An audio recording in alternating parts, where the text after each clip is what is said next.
Hello gets it flyers, Gaurav here. और जरा ये सीन देखो। Shocked? I mean black hole जिसे ग्रेविटी का बाप माना जाता है, जो लाइट को तक नहीं बख्शता, उसमें इंटरस्टेलर मूवी का कूपर मस्त जाकर सैर कर रहा है। Here we go. कोई सेंस है इस बात की? वेल, मूवी के डायरेक्टर को बड़ी लग रही है। इनफैक्ट ऐसे इलॉजिकल सीन्स आपको स्पेस मूवीज में खूब दिखाई देंगे। Like for example in Armageddon movie, जिसने दुनिया के सारे एस्ट्रोनॉट्स को तक हिलाकर रख दिया था। अब आप मानोगे नहीं, इसमें नासा एक ऑयल ड्रिलर और उसकी अनट्रेन टीम को एस्ट्रॉइड डिस्ट्रॉय करने के लिए स्पेस में भेजती है। जबकि मुख्य सवाल तो ये था कि हबल स्पेस टेलीस्कोप की पैनी नजर के बावजूद भी नासा को इतना लेट कैसे पता चला about the collision. But collision से याद आया, सनशाइन मूवी ने तो सन को रीइग्नाइट करने के लिए उस पर एक न्यूक्लियर बॉम्ब फोड़ डाला था। पर क्या ये पॉसिबल भी है? वेल, ऐसे ही मूवीज के साइंटिफिक एरर्स को आज हम देखेंगे और उस पर थोड़ी जांच पड़ताल करेंगे in our today's wonderful video titled debunking space movies, जहां आगे मैं आपको गलती से गूगल के फ्री शेयर्स भी दे दूंगा, बिल्कुल वैसे ही जैसे मैंने आपको एप्पल और टेस्ला के फ्री शेयर्स गिफ्ट करे थे। इस वीडियो में भी आप सभी को गूगल कंपनी के फ्री शेयर्स देने वाला हूं। वेल, जब भी हम स्पेस मूवीज देखते हैं तब पहली चीज जो हमें उसमें अट्रैक्टिव लगती है वो है मूवी में दिखाए गए बड़े बड़े एक्सप्लोजन्स और उनसे निकली विस्फोटक आवाज। राइट? झूठ मत बोलना। पर जैसे कि हम बचपन से सीखते आए हैं कि स्पेस एक वैक्यूम है, जहां साउंड तो साला ट्रैवल ही नहीं कर सकता क्योंकि एयर ही नहीं है, तो ये आवाज आती कहां से? और दूसरा, स्पेस में फायर कैसे आता है? Because there is no oxygen in space either. लेकिन फिर भी ये मूवीज इन साइंटिफिक एरर्स में बदलाव लाने की जगह यही गलतियों को हर मूवी में क्यों दोहराते रहते हैं? वेल, इसका जवाब मैं आपसे पूछना चाहूंगा, क्या आप कोई मूवी देखना चाहोगे बिना वो घातक विस्फोटक रूह कपकपा देने वाले सीन्स के? ऊपर से ये तो अब तक मैंने बात की है सिर्फ साउंड्स की। ऐसे कई मूवीज है जिनमें डायरेक्टर ने पूरा का पूरा स्पेस साइंस ही गलत पोर्ट्रे कर दिया है। मतलब अगर आप मूवीज से सीखने लगे ना तो आपका साइंस हो गया माशाल्लाह, तो आपने कर लिया साइंस में टॉप। सबसे पहले बात करते हैं नंबर 1 फैक्टर की, जो है ग्रेविटी। ग्रेविटी मूवी का ये ओपनिंग सीन बताता है कि 2 एस्ट्रोनॉट्स हबल टेलीस्कोप को रिपेयर कर रहे हैं और फिर सडनली उन्हें मिशन अबॉर्ट करने का मैसेज आता है और उसके पीछे की वजह उनको बताई जाती है डेड रशियन सैटेलाइट के डीब्रीज का हाई स्पीड से उनकी ऑर्बिट की तरफ बढ़ना। बट क्या आपने कुछ नोटिस किया? दरअसल रशिया ने जो सैटेलाइट डिस्ट्रॉय किया होता है वो एक कम्युनिकेशन सैटेलाइट था, और सभी कम्युनिकेशन सैटेलाइट्स अर्थ के जियोसिंक्रोनस ऑर्बिट यानी कि जीओ में रिवॉल्व करते हैं, जिसकी दूरी अर्थ के सरफेस से तकरीबन 35,786 किलोमीटर जितनी होती है। नाउ हबल टेलीस्कोप और आईएसएस किस ऊंचाई पर ऑर्बिट करते हैं ये आपको पता है? केवल 547 किलोमीटर की ऊंचाई पर, in the low earth orbit LEO. यानी मूवी में टकराव की वार्निंग दे भी दी, जबकि दोनों ऑर्बिट्स के बीच में जमीन आसमान का अंतर है और किसी जियो में घूमती हुई चीज का अर्थ के एलईओ में आना एक्सट्रीमली इम्प्रॉबेबल होता है। और चलो अगर मान भी लिया कि सैटेलाइट जियोसिंक्रोनस ऑर्बिट में डिस्ट्रॉय होने के बाद उसके डीब्रीज अर्थ के लो अर्थ ऑर्बिट तक आ भी जाते हैं, तब भी इतनी स्पीड से? ना, दैट्स जस्ट नॉट पॉसिबल, क्योंकि साइंस के अनुसार जो सैटेलाइट अर्थ से सिर्फ 1000 किलोमीटर ऊंचाई पर डिस्ट्रॉय किया जाता है या इवन ब्लास्ट होती है, उसे भी अर्थ तक पहुंचने के लिए करीबन 1 साल लगता है, जबकि जियो और एलईओ के बीच तो कई हजार किलोमीटर्स का फासला है। ऊपर से जो सैटेलाइट 1000 किलोमीटर की ऊंचाई के ऊपर रिवॉल्व करते हैं वो तो ब्लास्ट होने के बाद अपने ही ऑर्बिट में घूमते रहते हैं। सो अगेन, हर एंगल से ये बस एक स्कैम है। बट ये स्कैम्स हमारे साथ सिर्फ मूवीज में ही नहीं हो रहा है, रियल लाइफ की स्टोरी भी कुछ ऐसी ही है, जहां हर छोटी बड़ी चीज जैसे कि डेली लाइफ में इस्तेमाल आने वाले प्रोडक्ट ही क्यों ना लो, हमारे साथ स्कैम्स करते हैं। एग्जाम्पल के लिए यूट्यूब ही ले लो, जिस पर आप दिन भर का अपना मोबाइल डेटा डालने के बाद भी कुछ नहीं पाते हो। हाँ, मेरे वीडियोस देखकर आपको इन्फॉर्मेशनल वैल्यू जरूर मिल जाती है, बट बाकी के आपके गवाए हुए डेटा का प्रॉफिट तो कंपनी के जेब में है ना। इसी तरह हम रोज Amazon, गूगल और नेटफ्लिक्स जैसे कंपनीज की ग्रोथ में रोज कंट्रीब्यूट करते हैं बिना अपने फायदे के। लेकिन मेरे साथ मैं ऐसा नहीं होने देता हूं, क्योंकि मैं पर्सनली बिलीव करता हूं कि हमें उन्हीं कंपनीज में इन्वेस्ट करना चाहिए जिन्हें हम डेली यूज करते हैं और उनके प्रॉफिट में हिस्सेदारी लेनी चाहिए। इसीलिए मैं इन्वेस्ट करता हूं यूएस स्टॉक्स में। एंड अगर आप ये सोचकर परेशान हो कि ये स्टॉक्स थाउजेंड्स ऑफ डॉलर्स में मिलते होंगे, इन्वेस्टिंग के बहुत चार्जेस एंड कमीशंस होते होंगे, तो चिंता छोड़ो, क्योंकि मैं इन्वेस्ट करता हूं IND मनी ऐप से, जहां आप यूएस स्टॉक्स को फ्रैक्शन में बाय कर सकते हो, यानी स्टॉक का एक छोटा सा हिस्सा। और इस ऐप पर ना कोई अकाउंट ओपनिंग फीस है, ना कोई कमीशन है, ना ही ब्रोकरेज, बस सिर्फ आपको यूएस मार्केट, जो इंडियन मार्केट से भी तेजी से ग्रो हो रहा है, उसके ग्रोथ का फायदा मिलेगा। तो स्टार्ट इन्वेस्टिंग नाउ, और आपकी इन्वेस्टिंग की जर्नी को किक स्टार्ट देने के लिए गेट्स इट फ्लाई ने IND मनी के साथ मिलकर आपके लिए फ्री गूगल शेयर्स का इंतजाम किया है, जिसके लिए आपको डिस्क्रिप्शन लिंक से ऐप को डाउनलोड करके साइन अप करना है। रिवॉर्ड सेक्शन में आपको फ्री शेयर्स मिल जाएंगे, या प्ले स्टोर से आप ऐप को डाउनलोड करो और गेट गूगल कोड का इस्तेमाल करो और गूगल कंपनी के फ्री शेयर्स आपके। So don't wait, click on the description link now and start investing in US stocks. So हम बात कर रहे थे ऑर्बिट की। What about Clooney in movies? वो तो आईएसएस और हबल के बीच ऐसे ट्रैवल करते हुए दिखाए गए थे जैसे उनके पास डोरेमोन का एनीवेयर डोर हो। मतलब एक मिनट यहाँ तो दूसरे मिनट कहीं और।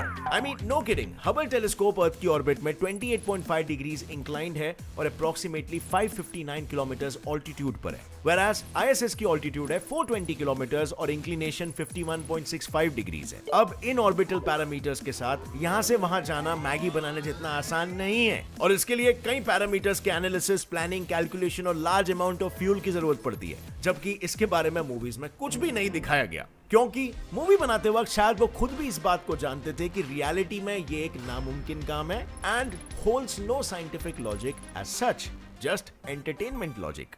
बट वेट अ मिनट, जो थोड़ा बहुत साइंस चीजों में दिखाया भी है वो भी असल में कुछ खास सही नहीं था। जैसे कि ये सीन, इस सीन को देखकर शायद आपके भी आंसू निकल आए।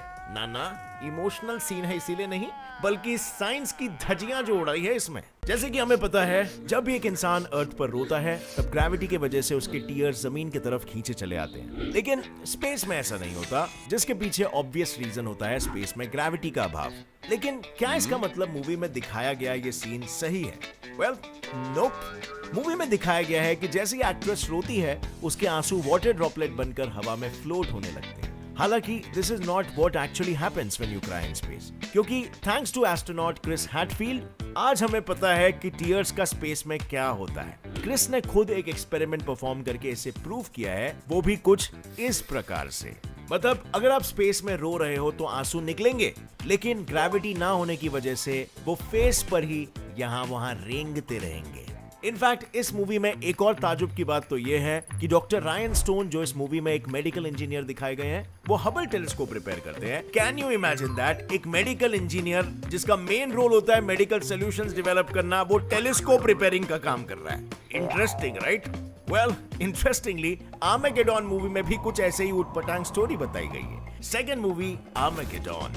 इस मूवी में बताया गया है कि अर्थ पर अगले 18 दिनों के अंदर ही एक बड़ा सा एस्ट्रॉइड टकराने वाला है, लेकिन इतने कम समय में भी द ग्रेट नासा इसका सोल्यूशन निकाल ही लेता है and according to their plan वो न्यूक्लियर बॉम्ब से उस एस्ट्रॉइड को उड़ाने की जगड़ोजहद में लग जाते हैं। But then again, you know, इस सोल्यूशन को एग्जीक्यूट करने के लिए वो किसे चुनते हैं? एक ऑयल ड्रिलर और उसकी टीम को। आई मीन, जिन्हें स्पेस का एस भी नहीं पता, उन्हें अर्थ को इतने बड़े खतरे से बचाने के लिए भेज दिया जाता है, और वो भी बिना किसी ट्रेनिंग के। मतलब समझ रहे हो?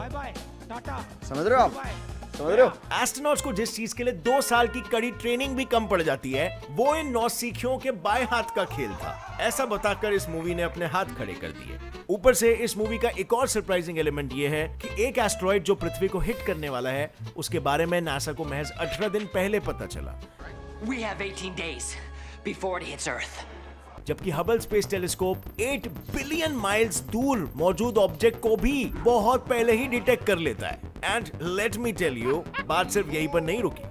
आगे तो मूवी में एस्ट्रॉइड की ग्रेविटी भी एक मजाक बनकर रह गई है। आई मीन, वर्कर्स ऐसे काम कर रहे थे जैसे वहां पर अर्थ जितनी ग्रेविटी मौजूद हो। इनफैक्ट एस्ट्रॉइड पर ना के बराबर ग्रेविटेशनल फील्ड होने के बावजूद जब ड्रिलर्स न्यूक्लियर बॉम्ब डंप करने के लिए 800 फीट तक की खुदाई कर रहे थे, तब भी उसमें से कोई डिब्रीज बाहर ही नहीं आ रहा था और ना ही कुछ फ्लोट हो रहा था, जिससे ऐसा लग रहा था कि पृथ्वी पर ही खुदाई चालू है। नाउ आई नो कि ये मूवीज है और इसमें कुछ भी कम ज्यादा करके दिखा सकते हैं, लेकिन मार्शियन मूवीज ने तो एग्जैजरेशन का भी एग्जैजरेशन कर लिया। Number 3, the Martian. बेसिकली इसमें दिखाया गया है कि मार्स पर आया हुआ एक स्टॉर्म कैसे ऑलमोस्ट सब कुछ उड़ा कर ले जा रहा है। हालांकि इस मूवी में मार्स का दिखाया हुआ ये स्टॉर्म ही इस मूवी का सबसे बड़ा साइंटिफिक एरर था, क्योंकि रियलिटी में नासा के अनुसार मार्स पर आए हुए कोई भी स्टॉर्म की वजह से ऐसी मुसीबतें पैदा नहीं हो सकती, क्योंकि मार्स पर पैदा होने वाली बड़ी से बड़ी आंधी तूफान की स्पीड भी सिर्फ 100 किलोमीटर पर आवर तक की ही होती है, जो एक इंसान को तक अपनी जगह से हिला नहीं सकती।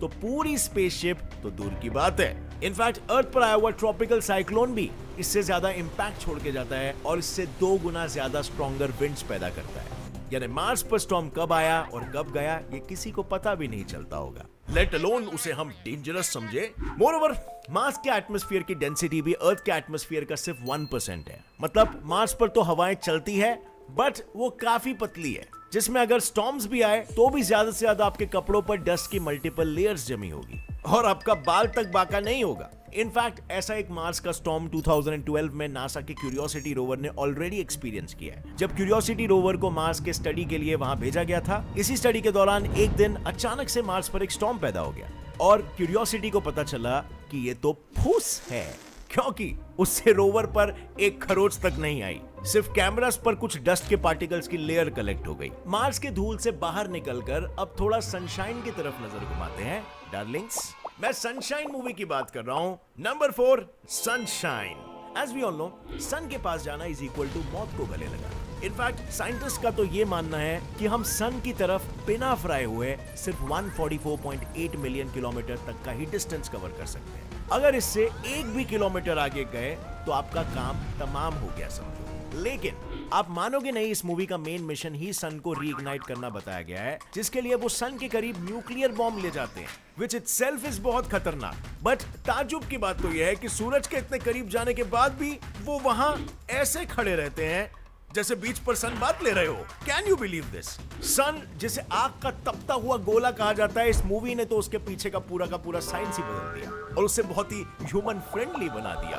और तो और सन को इग्नाइट करने के लिए इस्तेमाल किया भी तो क्या, एक न्यूक्लियर बॉम्ब जो सन की एनर्जी का सिर्फ 1% एनर्जी ही प्रोड्यूस करता है। ऐसे सुतली बॉम्ब फोड़ने से ना सन के अंदर का प्लाज्मा हिलेगा और ना ही सन के सरफेस को कुछ होगा।